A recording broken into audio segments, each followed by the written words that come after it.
Annyeonghaseyo, cientistas! Giminam Yeyo, meu nome é Guilherme, bem-vindo ao canal mais pop que K-pop. E hoje a gente vai explorar com Deep Learning o genoma humano? Não sei. Algum genoma com o especialista da área, Victor Maricato. Tudo bom, Victor? Opa, e aí?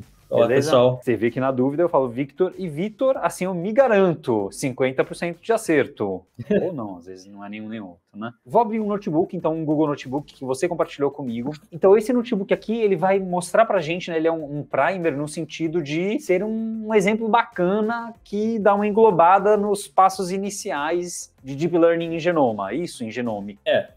Genômica, em português. Genômica. E vamos lá, então, né? Então tem aquele manuscrito, o Primer on Deep Learning Genomics, e agora é o suplemento do manuscrito. Maravilha. Como usar o tutorial? O tutorial pede para a gente usar o Google Colab, já estamos no Google Colab, vai ter o link aí na descrição, pertinho do like, do subscribe, que se você não clicou, já pode clicar agora, eu sou péssimo para fazer essas chamadas, por isso, colabore. E ele pede para copiar, criar a sua própria cópia. Eu criei, eu dei um file, save a copy in Drive, eu fiz isso, mas parece que não precisava. E aí você pode rodar, várias formas de rodar, eu cliquei Runtime Run All e esperei um pouquinho. E deu alguns problemas, a gente vai ver daqui a pouquinho os problemas, a gente discute esses problemas. E eu vou te perguntando aqui, Victor, então vamos dar uma olhada e eu vou te perguntando, que nem outra vez, vou sofrendo aqui. Um dos problemas que ele vai abordar aqui é a descoberta de Transcription Factor Binding Sites no DNA. Então, quer dizer, ele quer encontrar locais no DNA onde ocorre... O que ocorre? O que é isso daqui?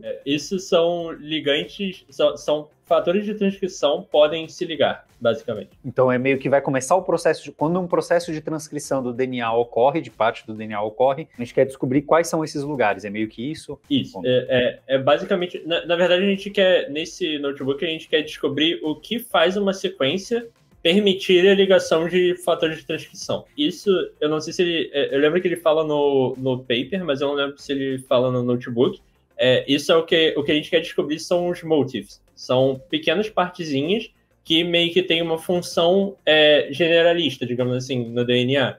Que em vários lugares que você encontrar essas partes, elas vão ser partes em que fatores de transcrição podem se ligar. Então a gente vai dar uma olhada num trecho longo de DNA para definir isso, ou trechinhos curtos vão meio que ser analisados para conseguir ver isso? Os motifs são trechos em geral mais curtos, só que a sequência que a gente vai ver são de 50 pares de base. Isso, assim, para genômica em geral é curto, mas também não é uma sequência tão curta quanto, sei lá, um nucleotídeo, por exemplo. Então ele até cita aqui, né, que foi escolhido para ser artificialmente curto, para que a gente possa brincar de uma maneira razoável, né? Até dá para rodar aqui sem ter que mudar muita coisa, né? Não precisa de uma máquina, etc. E 0 ou 1, então quer dizer, né, pensando num problema de classificação tradicional de inteligência artificial ou do mundo real, você vai ter, então, exemplos, itens que são sequências de 50 nucleotídeos e um label 0 ou 1, dependendo se isso é ou não é uma sequência que permite esse Transcription Factor Binding Sites, é isso? Isso, que são esses locais de ligação. Beleza, que é a próxima frase que está aqui, é isso que a gente falou. Legal. Spoiler alert, o motivo regulatório real, então ele já está dando para a gente assim, existe um motivo regulatório real aqui, que provavelmente foi usado para gerar esses dados falsos, não sei se os dados são falsos ou não, e esse motivo regulatório é este daqui, CGACC, GAA, CTCC. E é claro, a rede neural não sabe disso e a ideia é que ela seja capaz, entre aspas, de meio que aprender, talvez não necessariamente a sequência, mas talvez a sequência? Sim. Vamos lá, então. Curar os dados. Então, quer dizer, ele vai dar aqui as sequências para a gente e, de alguma forma, talvez o que ele queira fazer para aqui é separar treino, validação e teste? Isso, exatamente. Aí ele vai fazer aquele train, test, split clássico, né, de como... Que a gente, justamente como você disse, né, a gente não quer que o dado que a gente quer descobrir esteja no dado que a rede neural vai ver. Para isso, a gente tem algumas formas de resolver isso. Pode ser por cross-validation, que você vai retirando alguns pedaços, né, dos dados e treinando no que resta. Ou você pode fazer um simples train test split mesmo, que é o caso que ele faz, que é você pega 70% dos dados, deixa o resto para validar o modelo. Legal. Para quem nunca viu, né, separação de treino e teste é aquela história, tipo, se eu for te ensinar a tabuada do 3, Então eu te ensino agora, olha, 3 vezes 3 é 9, deixa eu te testar, 3 vezes 3. Aí você fala que é 9, você não aprendeu a tabuada dos 3, né? Você decorou a tabuada dos 3, pelo menos você decorou 3 vezes 3 é 9. Então o treino é feito com uma parte de dados, mas o teste é com uma outra parte que não foi visualizada, né? Então, isso seria meio que o básico, mas isso é feito 2 vezes, né? Então, tem um treino, que é feito com um conjunto de dados, e aí depois uma primeira validação, que é feita com outro conjunto, e depois o teste para valer, que é feito com o terceiro conjunto, meio que isso, né? Beleza. Isso é uma técnica muito comum em ciência de dados, porque a gente, por exemplo, quando você vai treinar efetivamente a rede neural, você quer olhar a métrica em validação, né? Você não quer olhar a métrica de treino, normalmente. Não é isso que você quer olhar para saber se seu treino está indo bem. Só que ainda assim você quer um dado que você nunca viu, porque senão você está tornando o seu modelo no dado de validação, de alguma forma ainda. Aí você deixa um set que é tipo, quando você tiver o melhor modelo, você vai treinar nele, vai testar nele. Explica aqui, né? Boa. Isso. E como você falou, tem cross-validation, tem outras formas de trabalhar isso também, né? Além dessa. Ele cita aqui, os autores citam aqui carregando os dados, mas a gente deixou aquelas 2 células, eu deixei só comentada que você tinha me passado, Victor, que era na versão nova do TensorFlow, parece que tem algumas coisas que são executadas de forma eager, né, de forma gulosa, ele já sai executando algumas coisas, e isso dá alguns erros aqui nessa versão do notebook. Então, como foi atualizada essa versão, eu estou colocando esse disable, o notebook eu vou passar o link já com essa versão aqui, né? Então, ele passa aqui uma URI pra gente que deve ser o arquivão cru, né? Ele tá colocando um TXT, deve ser um CSV. Não é um TXT, é um TXT mesmo. Ele pega o texto, ele faz uma requisição HTTP, pega o textão, splita nas quebras de linha. Ele splita nas quebras de linha, então quer dizer, cada linha é uma sequência, né, de trecho, provavelmente tamanho 50, eu vou chutar. Limpa as linhas em branco, ó que interessante, uma Gambi total aqui, né? Ele filtra os que são known, não sei como é que o filter funciona aqui, curioso, né? Porque o filter eu achava que ele recebia uma função e um parâmetro, aqui a função é known? O filter, se você passar um valor arbitrário, ele vai checar se cada sequência, se cada item da sua lista, do seu iterável, é aquele valor. Então, se for, o que ele está fazendo aí cada item do meu iterável é um none. Se sim, você retorna true, e aí você filtra o cara que retorna true. Perfeito. O known é uma exceção, né? Aqui na regra ele está definindo, o known é um funcionamento especial. Interessante, legal. Então, uma sacada aí, eu nunca tinha visto, é a primeira vez mesmo, legal. E aí ele imprime aqui as primeiras sequências, né? Algumas das sequências para a gente ver, então, maravilha, né? Não tô vendo nada, porque bora para frente. E ele vai organizar num formato para a gente tentar aprender. A maior parte recebe vetor ou matriz, então para quem já sabe de um pouco de machine learning, a gente já discutiu quando a gente falou lá no paper, a gente vai tentar quebrar isso então em 2, né, de alguma forma quebrar em algumas partes. Então a primeira coisa que ele vai fazer, ele vai criar um encoder do label, então quer dizer, ele vai encodar de alguma forma, provavelmente ele vai transformar isso daqui em inteiros, é isso que eu imagino que ele vai transformar, e depois ele vai transformar isso em categorias, né, tipo o C tal, isso, eu não sei se é isso, o C vai virar 1000, o G vai virar 0100, o A vai virar 0010 e acho que faltou o T, né? E o T vai virar 0001. Esse é o one hot encoding, né? Isso, exatamente. É exatamente isso que ele está querendo fazer. Então, se a gente tinha 50 pares de base, a gente tem 4 bases, 4 nucleotídeos, né, que podem preencher cada uma dessas 50 posições, a gente vai ter uma matriz que é 50 por 4. Para cada uma dessas linhas. Estou imaginando que essa sequência aqui tem tamanho 50, o C vai ser transformado, em vez do que uma dimensão 1, né, que é uma string que tem dimensão 1 por 50, ela vai ter agora 4 de altura, entre aspas, e 50 de largura, entre aspas, perdão para todo mundo que é da matemática. Beleza, esse é o one hot encoder, mas antes de fazer o one hot encoder, ele primeiro fita para um integer, né? Primeiro ele transforma essa sequência em inteiros, e aí ele transforma esses inteiros no one hot encoder e mostra isso pra gente de alguma forma. Ele deve mostrar aqui o resultado, né? CCGA, tarará, tarará, a primeira sequência, e aí essa primeira sequência, então esse C aparece aqui, lembra? Eu falei da, entre aspas, a altura, né? Entre aspas, 0100, então quer dizer 0100 é o C. Então aqui a gente tem outro C, aqui a gente tem uma outra coisa que não é C, que é o G. Então se lá no final a gente tem 2 Cs também, então deve ser 0101, 0100, 0100. Legal. É isso que ele fez no final das contas mesmo, né? Mais alguma coisinha? Eu acho que é só isso mesmo, né? E isso pode parecer meio simples, digamos assim, mas tem modelos tipo, bem complexos, assim, bem importantes na área de genômica que usam exatamente esse formato para treinar. Um dos modelos que fazem identificação de variantes de COVID, por exemplo, de SARS-CoV-2, atualmente usa exatamente isso. É uma decision tree treinada em cima dessas sequências one-hot encodadas, digamos assim. Legal, bem legal. O pessoal de risco, o pessoal de outras áreas também, eu lembro de usar também algumas coisas, hot encoders, one-hot encoder também. Para quem quer se aprofundar, uma outra forma de você ver isso na verdade, essa sequência CCGA é uma sequência de categorias, né? E aí você tem 4 categorias, então cada uma você está classificando num espaço vetorial em que você só tem meio que, se são N, né? O espaço tem dimensão 4, então são 4 possibilidades. O vetor sempre de tamanho 1, os 4 vetores são ortogonais, todos eles nos próprios eixos, né? Depois tem outras formas, se você transformar sequências de categorias em espaço vetorial, né? E aí você cai no Word2Vec, em outras coisas legais que também existem por aí. Vamos lá, similar, we can go ahead and load the labels. Agora são os labels, beleza. Os labels estão em outro arquivo, beleza. Aí ele carrega um outro arquivo chamado labels, que são as classificações 0 ou 1, faz o mesmo split. Nossa, isso daqui é um perigo, isso que ele fez aqui. Eu não gosto dessa abordagem, não, deixar os dois em arquivos diferentes, porque aí, sabe, é aquela história, sabe, uma coisinha errada que você faz aqui, você, desalinha os dados e já era, né? Mas beleza. E aí fez um one-hot curioso, fazer um one-hot encoder aqui para 0 e 1. Você percebeu por que ele fez o one-hot encoder? Pegadinha. Porque é uma string, né?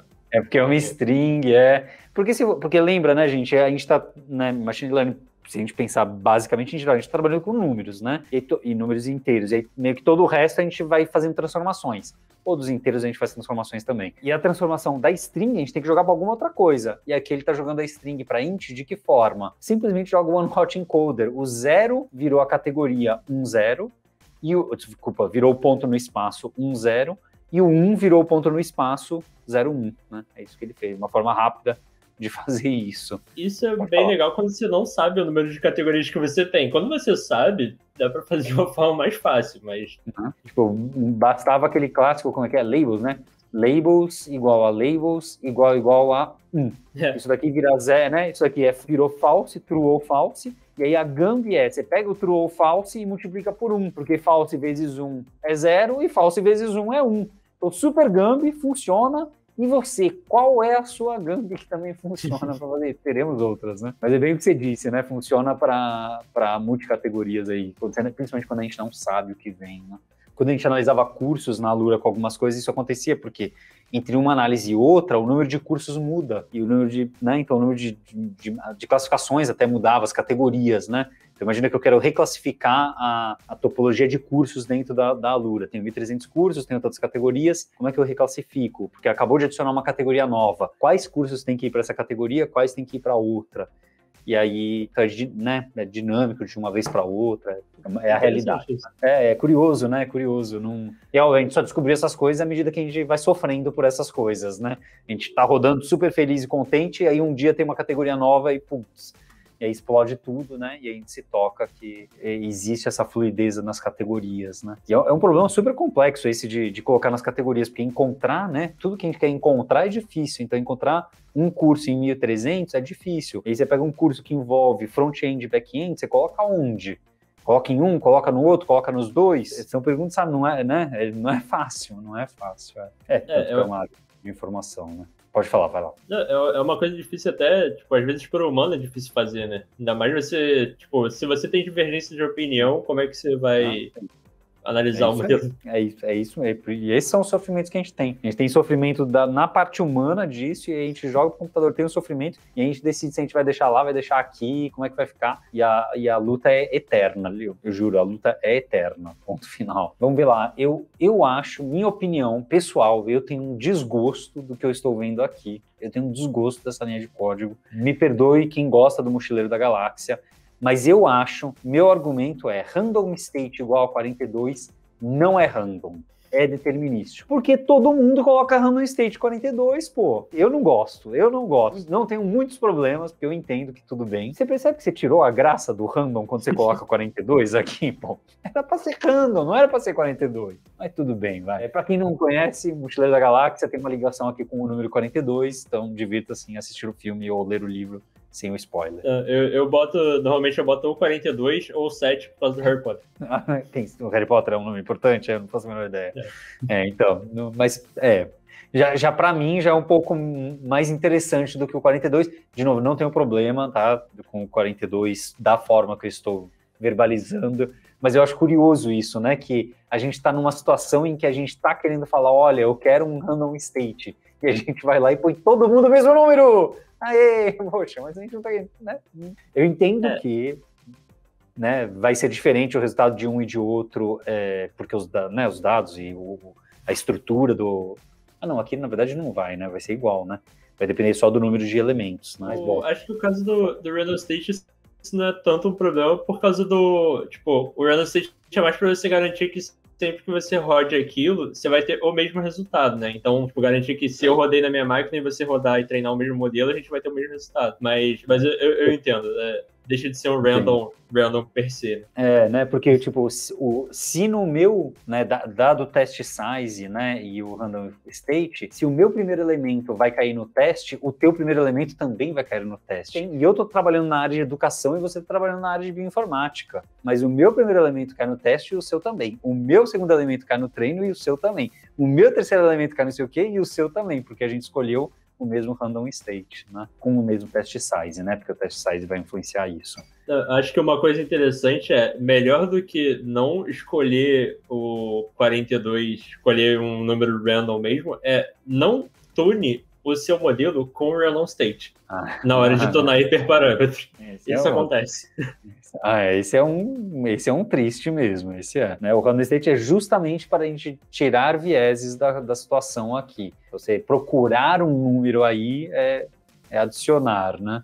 E é óbvio, desculpa o meu rant aí pelo lado do random state, eu só acho que realmente é uma situação super curiosa, né? E que a cultura geek, pop, etc. se encontra nesse random state. Selecione arquitetura e treino. Então, beleza, ele separou 3 áreas aí e vai escolher uma arquitetura, né? Que parece ser uma rede recorrente ou convolucional, parece que é isso, né? E bora lá, vamos ver o que vai fazer. We choose a neural network to train the model, blá, blá, blá, CNN, ele tá falando que é uma CNN, e aí a gente não vai entrar nos detalhes, né, do como funciona ou vai? Acho que não, né? Eu acho que ele não entra nos detalhes de como a CNN funciona, mas ele entra no porquê a CNN ou uma RNN, né? E aí eu acho que talvez seja interessante, legal. Não sei. Pode ser um... Que pode... Me cita aí, me diz aí. Eu tô vendo CNN e não vi ele falar do RNN aqui. É porque a característica, tipo, por que você quer escolher uma CNN ou uma RNN nesse caso, né? Normalmente, os pares de base do DNA, o DNA é uma sequência. Então, a posição 0, a posição, sei lá, 20, ela influencia a posição 21, a posição 22, elas têm um contexto local. E a RNN e a CNN são arquiteturas de rede que conseguem extrair esses contextos locais da sequência. O que uma rede totalmente conectada, né, aquela mais classicona que a gente via bastante nos primórdios de redes neurais, não necessariamente consegue tirar essas relações locais da sequência. Aí por isso que ele enfatiza, digamos assim, que as estruturas que você quer escolher nesse caso são RNN, CNN, coisas que conseguem tirar vantagem da estrutura sequencial. Legal. Eu gosto daquele exemplo que as pessoas usam de que se eu tenho uma imagem, né? Então, a imagem é a sequência, só que em 2 dimensões, pensando, né? E eu tenho um pixel que é amarelo, existe uma alta probabilidade dos pixels ao redor estarem, de alguma forma, conectados a essa informação de que o pixel é amarelo, né? Se aquele pixel ali é amarelo, aqueles outros provavelmente têm alguma informação de alguma forma ligada, né? Quer dizer, tem um tom próximo do amarelo, muito provável, né? E se você tem um outro pixel amarelo no outro canto da imagem, esse tipo de informação também aparece, né? Por quê? Porque se aqui eu tenho uma flor amarela, provavelmente vão ser vários pixels que são amarelos aqui. E ali, se tiver um ponto amarelo que comece a aparecer, né, um amarelo que vai para o laranjado, não sei o quê, comece a aparecer com esse daqui, também acaba tendo uma estrutura de flor ali, né? Esses padrões, e é isso que quer dizer com os padrões locais, né? Ele consegue detectar que, né, se começam a aparecer algumas características, outras características aparecem ali também, em vários lugares, né, da nossa sequência. Viu que isso? Isso. E vamos lá, então aqui ele vai criar a rede. Então, para quem nunca viu como criar rede com Keras, ele cria uma rede sequencial, né, então uma sequência, né, sequência é um passo depois do outro, né, várias camadas. Então essa primeira camada é uma camada de uma dimensão convolucional, com vários parâmetros, né, diversos parâmetros. Entre eles, provavelmente, isso daqui é o número 50, né? Provavelmente aqui tem 50 por 4, né? Que a entrada da rede inicial de todos é um tamanho de 50. 4, lembra que é 01, né? É o ACGT, né? Então era o One Hot Encoder lá. Aí um Max Polling, depois um Flatten, e aí 2 camadas de Dense, que no finalzinho, então, que é o que importa aqui pra gente principal, né? Tamanho 2, quer dizer, tem uma saída de dimensão 2, que é provavelmente aquele 01 ou 10, né? Que é o Softmax faz isso. É isso? Isso, exatamente. Aí, eu acho que nessa estrutura de rede tem 2 coisas que são legais de comentar. O primeiro é o kernel size, que ele escolheu 12. E por que ele escolhe 12? Normalmente você quer escolher um múltiplo de 3, né? A estrutura de DNA normalmente é organizada em códons, principalmente a parte codificante do DNA. Então, normalmente, quando não faz sentido por você estar lidando com parte codificante do DNA, ainda assim é comum a gente usar múltiplos de 3 por causa dessas propriedades, digamos assim, dessa sequência de DNA. Já, assim, não é uma regra, principalmente quando você não está lidando com parte codificante, mas é bastante comum ver múltiplo de 3. E outro que você citar outro? O outro é justamente essa parte final do Softmax, que é curioso, né? De novo, o Softmax é legal quando você tem várias categorias, e aí você pode fazer, tipo, sei lá, se você tem 5 categorias, você coloca o Softmax, porque aí você consegue fazer uma classificação para quantas categorias você tiver. Nesse caso, é uma classificação binária, então ele poderia usar um neurônio com uma função de ativação sigmoide. Isso é uma decisão de arquitetura que, no fim, acaba que dá mais ou menos no mesmo. Você pode até, tipo, por propriedade matemática, provar que não acaba no mesmo, mas, essencialmente, você não deveria ver muitas diferenças no resultado. O mais comum é usar um neurônio só com ativação sigmoidal. Que é meio que o sigmoidal vai devolver um valor entre 0 e 1, que a gente, de alguma forma, coloca um threshold que vira 0 ou 1. E o Softmax aqui pra gente vai dar ou a categoria, né, vai dar aquele vetor de dimensão, no caso aqui 2, dizendo se ele tá 0, 1 ou 1, 0. Isso, exatamente. Aí, normalmente, esse vetor soma 1, né? 0, 1 ou 1, 0, aqui no caso, né? Soma 1. Aqui eu tô fazendo aqui eu já fiz essa redução, né? Na verdade, ele vai devolver um valor de 0 a 1 e um valor e o x menos esse valor. É isso? Isso, exatamente. Não sei, eu posso estar errado, tá? Não tem problema nenhum. Né? Isso é meio que, a gente pensa meio que, tipo, qual é a probabilidade, né? Eu sei que eu estou falando toscamente. Qual é a probabilidade dele estar nessa primeira categoria? Então só sobra 1 menos, falei isso, né? Desculpa, 1 menos esse valor para outra categoria. E aí o que acaba sendo feito é você escolhe o que tiver maior probabilidade ou algo do gênero. Simplificação total. Você ia falar de mais alguma das camadas? Não, era só isso mesmo. O resto é hiperparâmetro, basicamente, de topologia da rede. E quando a gente está falando de hiperparâmetro, quer dizer, são parâmetros internos que depois a gente pode otimizar para tentar encontrar uma estrutura melhor ainda de rede para o problema. É isso? Exato. E tem pouco, né, parâmetro? Tem só 6.200. Esses daí já são os parâmetros da rede, né? São os pesos que a rede está atonando lá. Mas são bem poucos. E beleza. Aí ele vai treinar, faz um model fit, com as features, que é o lado esquerdo, né, as sequências, os labels, já lembra que ele está usando só um trecho. Como a gente está falando de rede neural, a gente vai ter várias passagens, né, uma sequência de passagens aí por todos os dados, não está debugando informação nenhuma e está fazendo um processo de validação já interno aqui, né? E aí ele está imprimindo para a gente esse resultado, né, a qualidade do treino, e dentro desses dados do treino ele separou, né, na verdade aqui tem uma pegadinha, né? Eu acho que tem uma pegadinha aqui, né? Se ele separou lá, justo isso, né? Ele separou 75% por treino, aquela separação lá atrás, né? Ele tinha separado um treino teste split, que o teste era 25, o treino era 75. E aí, desses 75, ele separou 25. Quanto que é 25 de 75? Eu não sei, não é 25, certo? É 1/4 de 75. É quase 0,2, né? 0,16, 0,18, sei lá. E do original. Então, ele separou um trecho para validar. Então, quer dizer, enquanto ele treinava, então ele treinou, né? Ele deu o primeiro processo, treinou, e a qualidade foi 0,68% das vezes ele acertou. Meio que isso. Na verdade, ele não está usando a acurácia aí, né? Ele está usando ele está usando a entropia cruzada lá, a binary cruzada. Tá, desculpa. Então, ignora que eu falei da acurácia. A acurácia é aquele se ele acertou ou não acertou. Ele está usando uma outra métrica que é mais complicadinha de explicar, mas ele está dando uma nota. O quão bem ele foi, e essa nota foi 0,68, por exemplo. Faz sentido?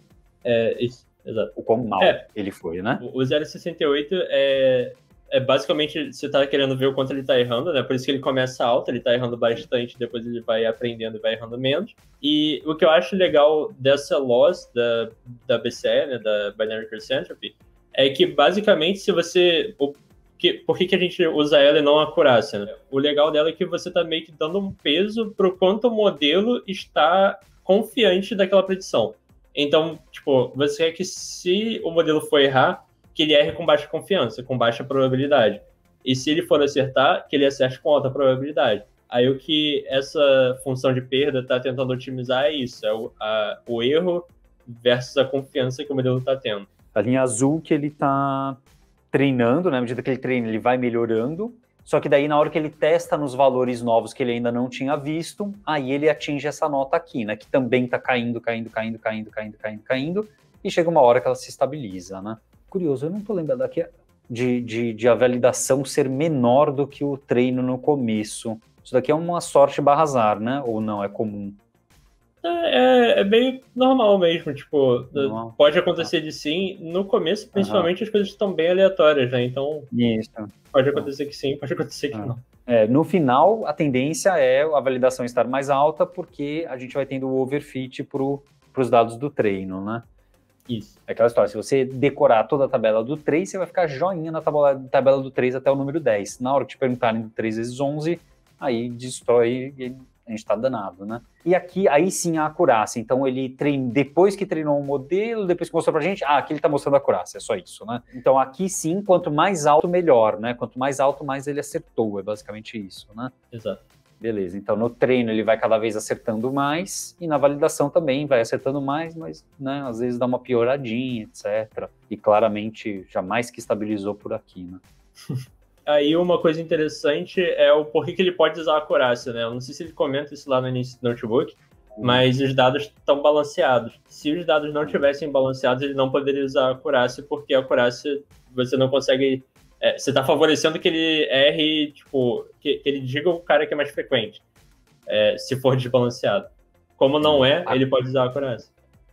O exemplo legal, acho que o exemplo legal, triste, infeliz, né, é das doenças raras, né? Então, se você tem uma doença que a prevalência é 0,001% da galera e você tem os dados proporcionais ao mundo real, né? Então, você tem 9.999 dados em que ninguém tem aquela doença e você tem um dado de uma pessoa que tem aquela doença, né? Não é bem a proporção que eu coloquei. Então, está desbalanceado, as duas categorias estão desbalanceadas e aí a gente vai se dar muito mal em treinar baseado e obter os resultados baseados na acurácia, porque o algoritmo meio que vai dizer que se exploda a pessoa que tem a doença, eu vou dizer que ninguém tem, que eu sou super demais. Meio que isso, né? Se ele disser que todo mundo não tem a doença rara, ele acerta 99,999% dos casos. Tá ótimo. E é um algoritmo super burro e que não serve para nada, porque nossa preocupação era justamente quem tinha a doença, né? E não quem não tinha. Beleza. E aí ele vai avaliar, né? Avaliar de uma forma mais redonda tudo isso, né? Então aquelas avaliações são bem superficiais, né? De ver a coisa andando, né? O modelo andando, mas a avaliação em si, aí ele vai fazer o tal da matriz de confusão, e essa eu sei, hein? Essa eu sei. O nome é matriz de confusão, porque todo mundo, a primeira vez que vê, se confunde. Essa é, para mim, essa é a única explicação, assim, é a melhor explicação de uma matriz de confusão. Só tem uma segunda explicação, que eu acho que é razoável, que é a segunda vez que as pessoas veem a matriz de confusão, elas também se confundem.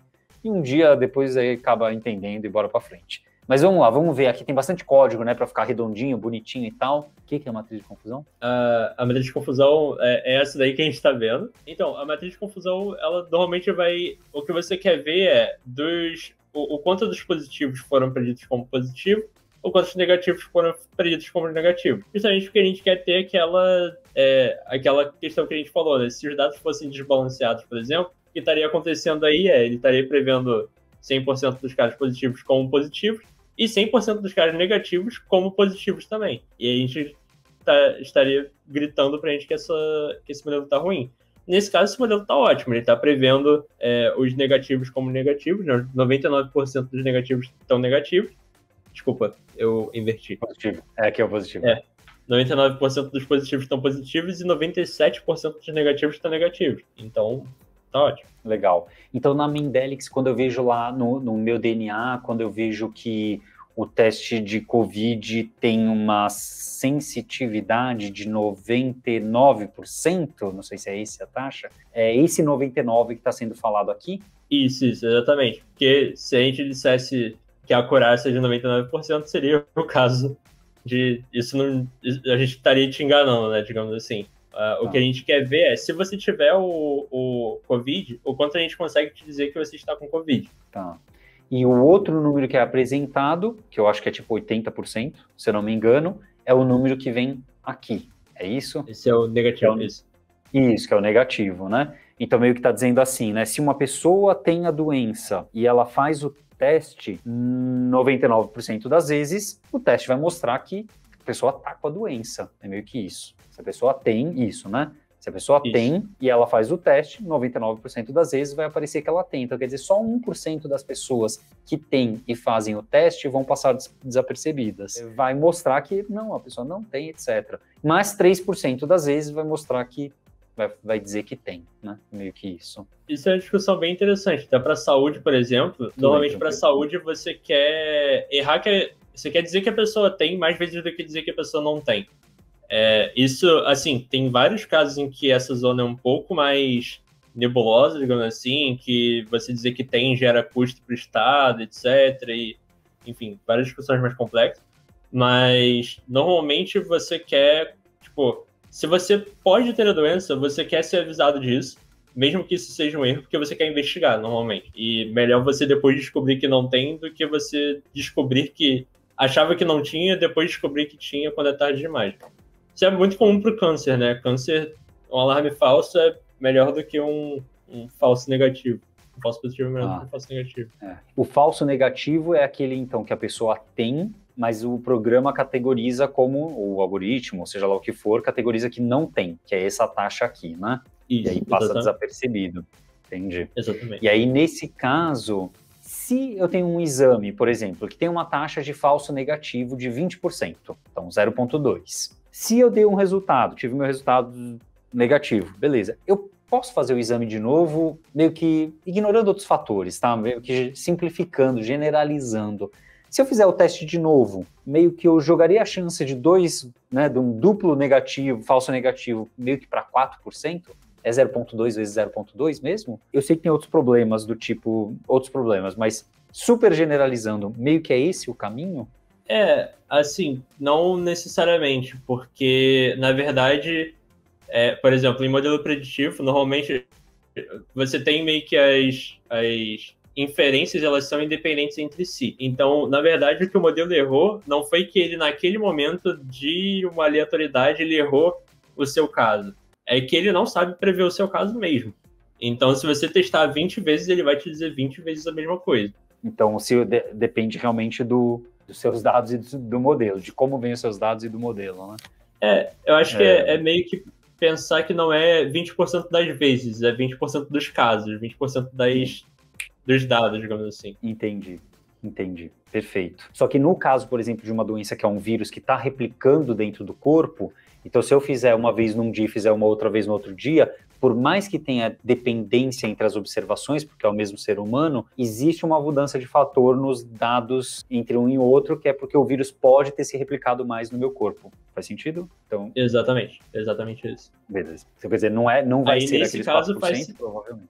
Aí nesse caso faz sentido. Se você fizer o teste de novo, você pode ser que não caia mais num falso negativo. Tá, pode meio que... eu tenho que lembrar que não é que eu não estou afunilando, não estou caindo na chance 4%, não posso multiplicar essas probabilidades, preciso lembrar disso. Beleza, tá ótimo. Então, agora aqui nessa parte de interpretar, a gente vai tentar olhar essa parte aqui de dentro para ver o que está acontecendo na nossa rede neural, né? Como se fosse uma caixa preta que a gente tem aqui, ao invés de a gente simplesmente dar a sequência e receber um 0 ou 1, a gente entender por que o algoritmo está tomando essas decisões. Meio que isso.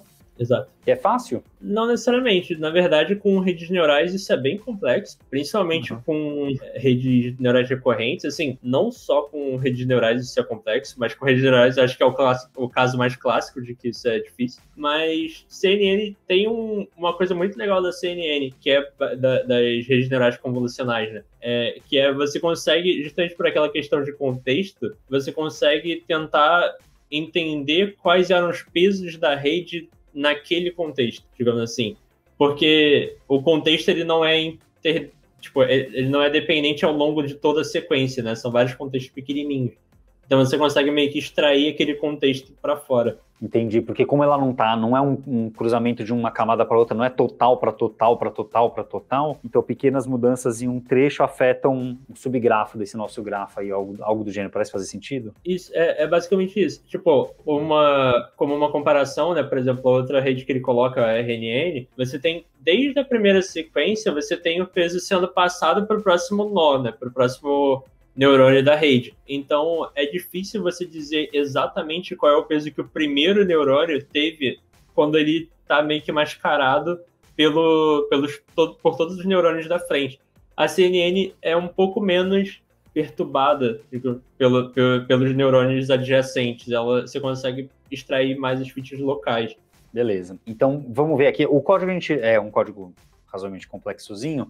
Eu acho que, na verdade, o problema do código, na minha visão, é que eu acho que eu vou ter que dar um runtime run all aqui, tá? Porque ele perdeu. Porque a gente tem que entrar nos gradientes aí da matemática, etc. Eu não sei se é o... Bom, vamos ver. Primeiro a gente vê, porque ele colocou uma função aqui, o autor colocou uma função, então a gente só vai ver a função.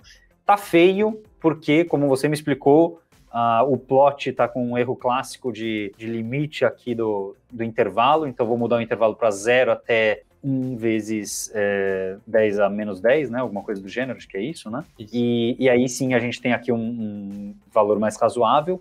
E aqui ele está falando para a gente as bases, né? Ele está dando várias bases para uma das sequências positivas. Então, quer dizer, me parece que ele pegou uma sequência, é meio que isso, ele pegou uma sequência, vou chutar aqui a primeira, vamos ver se é isso. Model.input, será que é isso? Não. Não? Tá ali embaixo o sequence index. Um pouquinho acima é a primeira linha dessa célula aí. Isso. 1999. Podia ser 42. Não sei se a 42 devia ser negativa, que eu aposto que a 42 não era positiva, tô brincando. Na verdade, esse 1999 eu não tinha percebido da primeira vez, mas agora eu percebi que é a sequência que ele comenta lá no início. Ele quer ver se a rede... Na verdade, é uma sequência que tem aquela sequência que ele fala, isso é um motif real que a rede deveria pegar. É essa sequência que ele colocou dentro de outra, né, que está dentro de outra, e aí ele tá vendo se a rede consegue achar isso agora. Entendi. Legal. Então, e aí o que ele faz? Então, ele pega essa sequência, a sequência 1999, então ele quer tentar ver se cada uma das posições dessa sequência altera o resultado final lá do algoritmo. Meio que isso? Então, essa é uma forma de você tentar extrair as features de uma rede neural, né, por randomizando uma variável ou zerando a variável e vendo qual é a perturbação dela. Nesse caso, na verdade, ele está vendo exatamente o peso que a rede tinha quando aquela base passou, né? Essa base, no caso, a base nitrogenada, né? Esse nucleotídeo. Então, quer dizer, ele passa esse elemento pela rede inteira e a rede vai fazendo todos os cálculos matemáticos dela, e aí cada nozinho vai tendo um peso, que é o peso da rede lá, que a rede calcula. E é esses valores que ele está plotando aqui. Isso, exatamente. Esse Celanche Map, né, esse mapa de Celanche, não sei se é assim que se fala em português, mas não sei se tem problema abrir o Google aí, mas acho que se você jogar no Google, isso é muito clássico para imagem. Você tem esse heatmapzinho que te diz mais ou menos o que a imagem, o que a rede estava vendo, que a rede levou em conta para classificar aquilo como, nesse caso, um tigre. A rede classificou um tigre. Se ela classificou como um cachorro, aí ela classificou mal, mas se for um tigre, ela foi bem, né? Legal. Isso. Aí é uma das formas, né? Isso é bem comum para imagem, mas no caso de usar uma CNN para sequências, você também pode usar esse tipo de método para extrair, interpretar, né, digamos assim, a inferência. Mas o método que você falou é até mais usado do que o Celanche Map, que é você criar microperturbações em cada uma das features. No caso, a feature aí é uma posição. Cada uma das posições. Aqui na imagem, cada uma das posições da imagem. Ali, cada uma das posições da sequência. Legal. Que tá aqui o que você falou, né? Ele pega os gradientes de alguma forma, calcula aqui ele deve invocar, né? E computar os gradientes. E aí, isso aqui deve ser tudo transformação. Eu vou chutar aplica. Aqui ele aplica, né? Os caras. E eu vou chutar que é tudo transformação. Não sei, não faço ideia. Porque pai a roda aí. Isso é tudo basicamente multiplicação de matrizes, né? Ele tá tentando, de alguma forma, pegar os gradientes que estão lá na rede e jogar esses gradientes em cima das bases. Tentar voltar, digamos assim, esses gradientes para as bases. Aí tem... Assim, não é uma coisa muito complexa de como ele tá fazendo. Ele só tem um clipping ali para normalizar os valores. Ele tá literalmente multiplicando a entrada pelos gradientes. Mas é bastante NumPy, assim. Para quem não tá habituado com NumPy, isso é um pouco chato de tipo, entrar, digamos assim, no código. E se eu mudasse aqui, vamos pegar um número aleatório, 42, rodar. Super aleatório. As cores, ele está pintando de acordo com acho que a ordem, ele está pintando do 5 ao 17, então não faria necessariamente muita diferença. Se bobear, é um que até deu negativo, né? Eu não sei se deu positivo ou negativo. Então vamos pegar algum que tenha um... Nossa. Aí talvez o range ali, né, o limite. Não deu, a escala não deu. E aí até a gente descobrir a escala que vai dar é sofrido, né? E aqui teve um trechinho com valor maior, né? Mas a gente, provavelmente, para ser positivo, ele vai provavelmente precisar de vários desativando em sequência, né? Imagino que seja algo do gênero. Isso. Mas é explorar. Dá para explorar os labels e correr atrás, né? Isso daqui é o do... Naquela 1999 ali, eu acho que o legal é ver que a rede conseguiu... Ela deu pesos maiores. A coloração em si do laranja e azul tá marretado, né? Tá hard-coded aí. Hard-coded, não tem significado em outras sequências. Olha, legal. Olha eu aqui com azar. Olha o meu azar, ó. Os dois eram 0, olha só. Ou 7. Então, sem sorte. Ó, agora sim, aleatório. E aí não existe. Eita, olha, tá difícil. Teoricamente, metade das amostras deveriam ser. Deveriam, vamos lá. Aqui, ó, o último. Shape, né? É pegadinha isso com a gente, né? É pegadinha, que o último é o 1999. Eles também estavam com dificuldade, eles também pegaram o último. 1998! 1998 aí, ó. Tá parecido? Tem um CC, GG, GAA, CT, CC, Só tá um pouquinho deslocado, porque a cor, né? É a cor que a gente tá hard-coded, como você disse, né? Tá um pouquinho mais pra frente. Bem legal, funcionou mesmo. Aí eu acho que é legal fazer um paralelo com aquilo que a gente estava discutindo no paper, né? Que em muitos casos os modelos de biologia não são... Você não quer a métrica deles. Você quer o porquê que eles estão fazendo aquilo. Porque um humano ler várias sequências e dizer o que é um multi... Tipo, o humano vai acertar 0, sei lá, 1. Se for aleatório, vai acertar alguns ali. Mas se o modelo consegue aprender, pô, isso é ótimo. É a hora de você tentar entender o porquê que o modelo conseguiu. Por isso que eu fiz a brincadeira que eu perguntei, isso é fácil? Ou simples, né?